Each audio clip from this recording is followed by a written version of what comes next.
Okay guys, hi. Good morning. The Chris Series KBMD. Bibilisan ko na to kasi nakailang edit na ako.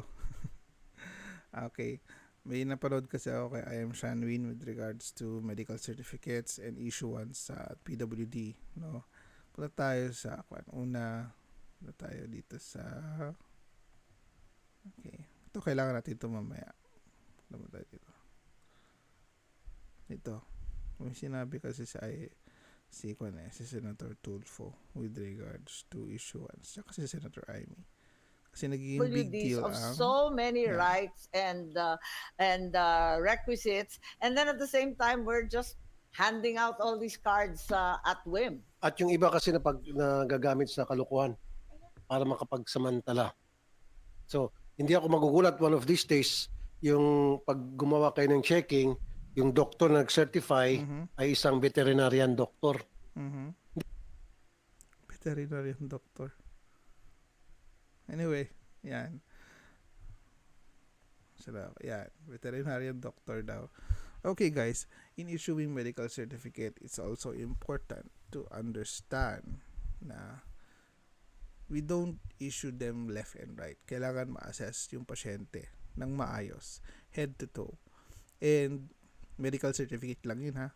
Kailangan talaga siya ay nakita na namin previously, na-diagnose na namin na maayos at alam namin yung proper diagnosis ng pasyente.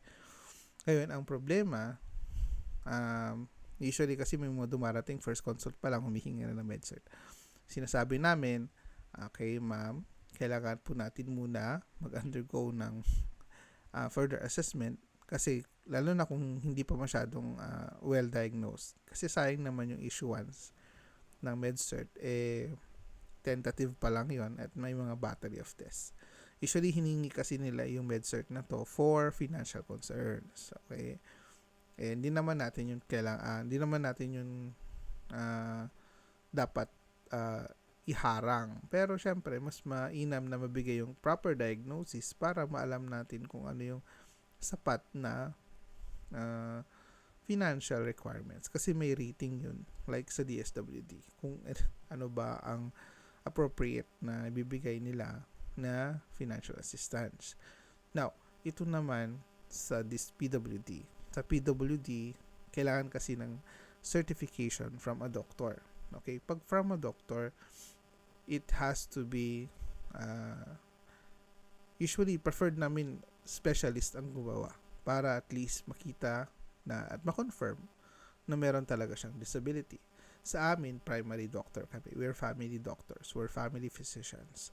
Pwede rin naman kami mag-issue kung talagang outright nakikita na meron siyang disability. Okay? That's no question. Kasi we're doctors that could assess patients din. Pero if ever, based naman sa guidelines natin sa PWD, issuance of disability, mas prefer namin sa specialist. Base dito sa Certificate of Disability, this is the requirement sa Quezon City, no? Pag tinitignan nyo, requirements for the PWD card, ito, deaf or hard of hearing, ENT, ORL, that is a specialist doctor for ears, nose, and throat, and head and neck surgery. Okay? Disability of intellectual, so DevPed sa PEDA, neurologist sa adult. Learning disability, developmental pediatrician, okay? Psychiatrist and neurologist. So, more on the brain. Diba? Developmental pediatricians, yun yung mga nag-assess with regards to kung merong milestone delay ang bata. Kaya namin mahalagang tinitignan kapag sa mga children, hindi pa nakapagsalita sa appropriate year or hindi pa nagko-crawl, hindi pa nakakapagtayo on their own or nakakahawak ng kutsara or sumusubo na ng pagkain, okay, or may control sa bowel movement nila, ganon. Kung delay yung mga yon, well, they have to be checked. That depends on the year naman. So, more of that if makikita kayo ng DevPed. Psychosocial, yan. And also mental illness, psychiatrist and neurologist. Psychosocial kasi mga tipong personality disorders, ganon. Non-apparent visual disability, OPTA. Siyempre, sa mata. Makikita nila yun directly from the fundoscope kung may damage. Okay? that can be considered as a disability. Non-apparent speech and language impairment. So, ENT, DepEd-SAPEDYA, usually language delay kapag delay yung milestones din, hindi nakapagsalita at appropriate age. Oral HNS, siguro structural sa bunganga, may problema. Tongue-tied or hypoglottic, wala yung maliit yung dila or premature yung mga vocal cords or PP talaga siya pinanganak. Neurologist din, baka na stroke, diba? So ito, specialist talaga ang makakapag-provide sa inyo ng ideally makakapag-provide ng certification. And pag nakita nyo ito, lahat to physicians or doctors, yung doctors sa tao, no? Walang veterinarian at hindi totoo na pwede ang veterinarian na mag-provide na med-cert. Okay guys? Hindi totoo. Okay? Baka pwedeng mangyari in the future? No. Not. Never. Okay? Tignan natin dito sa Leris. Punta kayo sa website ng PRC guys. So sa website ng PRC, okay, yan. Sa website ng PRC, makikita nyo, yan. Sa website ng PRC, makikita nyo dyan, ito, part ng Leris. So, pwede nyo i-verify. So, online.prc.gov.ph, verify the doctor by the name. So, pag titingnan nyo dyan, punta kayo sa profession. So, go to here. Physician. Yan. Then, type the first name and the last name. Lalabas yan usually. Sige, try natin yung akin, no? Kung doktor ba talaga ako. Sige, try natin. Try lang natin. Baka hindi pa kayo naniwala eh. May magalit.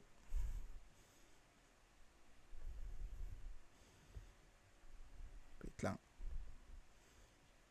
I-blank out ko lang.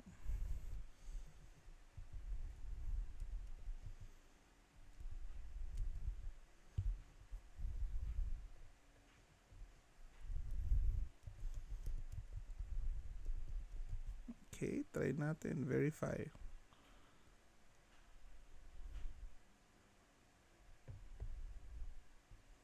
Okay, lumabas naman.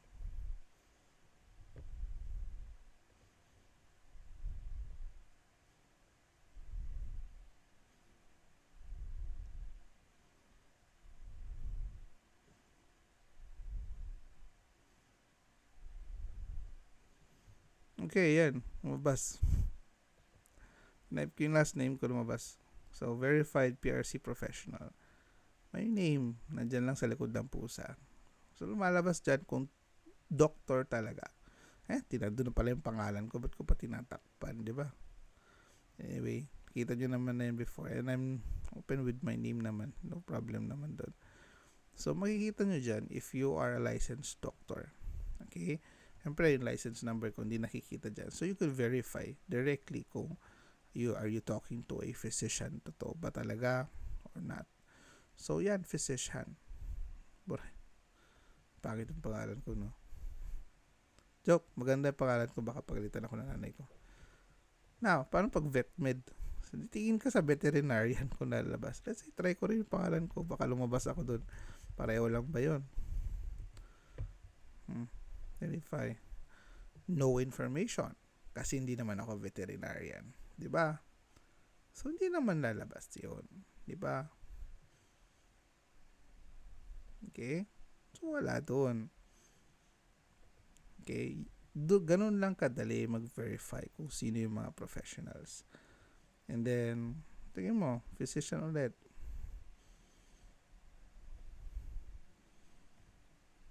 Yan, lumabas ako. Basta try natin yung isang lisensya ko. Medical technologist. Kasi, first course ko to. Tingnan natin kung meron pa siya. Meron pa. So, meaning, this system works. PRC verifies you as a professional. Depending on your profession. Okay? Para ma-verify mo kung asan ka ba talaga, kung kwan ba. Yung nag-i-issue ba ay legal na nag-i-issue talaga ng certification mo, lalo na as a physician. So nakita nyo naman ako, a licensed doctor, verified by PRC. Okay? Safe naman to, hindi naman nakalabas ang PRC number ko. So pangalan lang kailangan mo tsaka profession para ma-verify. This is a safety net for all for all Filipino citizens or also employers para ma-check kung ini-employ nyo ba o yung mga kausap nyo, katransact nyo ay professionals. That also includes siguro brokers, interior designers, talaga kung legit sila, tignan nyo, kunin nyo lang yung buong pangalan nila. Okay, pwede nyo silang ma-verify dito. Mag-background check kayo. Pwede nyo gawin yun. Okay? So, physician. Ayan. Nada-double check. 3 beses ko pa tinignan. No? Yun. Okay? So, yun na lang naman para malaman mo kung doktor ba talaga sila. Okay? That doesn't necessarily need you the name. Now, ang kwan lang natin dyan, paano pag ginamit yung pangalan mo? Okay? Pag ginamit yung pangalan mo, in a way, that, ginamit yung pangalan mo in a difficult o kumbaga a certificate. Now, that would come to a problem. Now, yun naman, siyempre, yung name mo kasi yun eh. So, kailangan naman i-verify with using your PRC number. So, kung yung PRC number yun nandun. Tapos, well, the next safety net is your signature. Nakuha ba nila yung pirma mo? Diba? May mga cases na yun nga, magkakaiba lahat.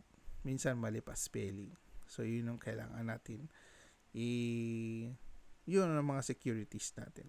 Now, again, sa mga nagsicertify, okay, kailangan specialist, kailangan physician, hindi veterinarian.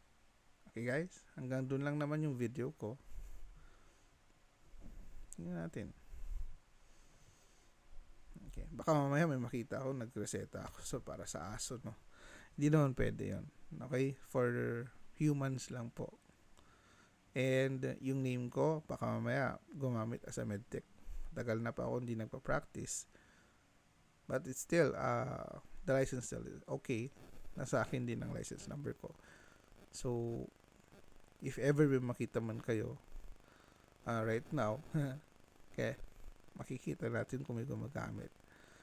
Sa ngayon, syempre, it's important for us to stay proactive. Alamin natin kung yung kausap pa natin is a true professional. And kung professional man yan, hindi sila magdadalawang isip na ibigay yung pangalan nila para sa'yo, para i-verify mo. Kasi they are confident enough to say that sila ito. Okay? And aside from that, if you're transacting with a person, let's say sa clinic nila, usually nakapaskil naman dyan yung lisensya, nakapaskil dyan yung certificate of board rating. Okay?